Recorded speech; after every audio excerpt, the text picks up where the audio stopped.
one of the big issues, you will be aware that we're conducting a mass mobilization program in rural areas in all the provinces of the country. And that's something, that's the feedback we're getting from citizens, that we're being pressured by traditional leaders to vote a certain way. We're being forced to be assisted during the voting process. But what you'll actually find is that the rural voters are not as impressionable as society would like to believe, or as the traditional leaders themselves would like to believe. They know that the suffering they're facing is suffering that will continue if they don't vote for change. Unfortunately, the crisis in Zimbabwe doesn't discriminate. When you go into the store and you cannot afford bread, you cannot afford mealie meal, you cannot afford cooking oil, it doesn't matter whether you support the CCC or Zanu PF, everybody is suffering. And it's even worse in the rural areas because we've had a drought, there's a looming food crisis as well. So those citizens are awake, and we're constantly conscientizing them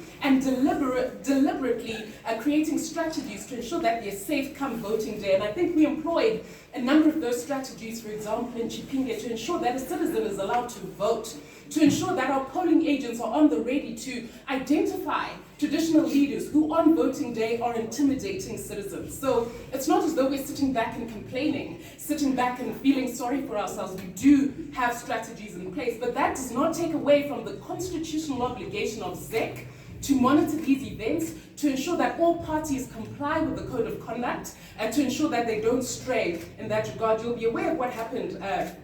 There's that video of a rural meeting taking place, people saying, no, Chamisa ngauraiwe, vanwe triple C ngavauraiwe. All those things, that should be alert. You can't have the police conducting a month-long investigation when there's evidence that's clear as day that Zanu PF is doing the wrong thing. So we are pushing that traditional leaders thing. It's top of mind in our reform agenda. Reports that Chief Mjelere was saying that people should only vote for Zanu PF. You as a party, what are you doing about it? Because we have a lot of chiefs who are dabbling in partisan politics. Thank you very much. I'm going to ask Ms. Chidiebenga to address that one. Well, thank you for that question. I think this is one of the key reform areas that we're talking about. Our constitution as a country is very clear on the role of traditional leaders in political affairs, and also that they should be non-partisan. And we are all aware that there's a high court, judgment to that effect. So really those are some of the issues that we are highlighting.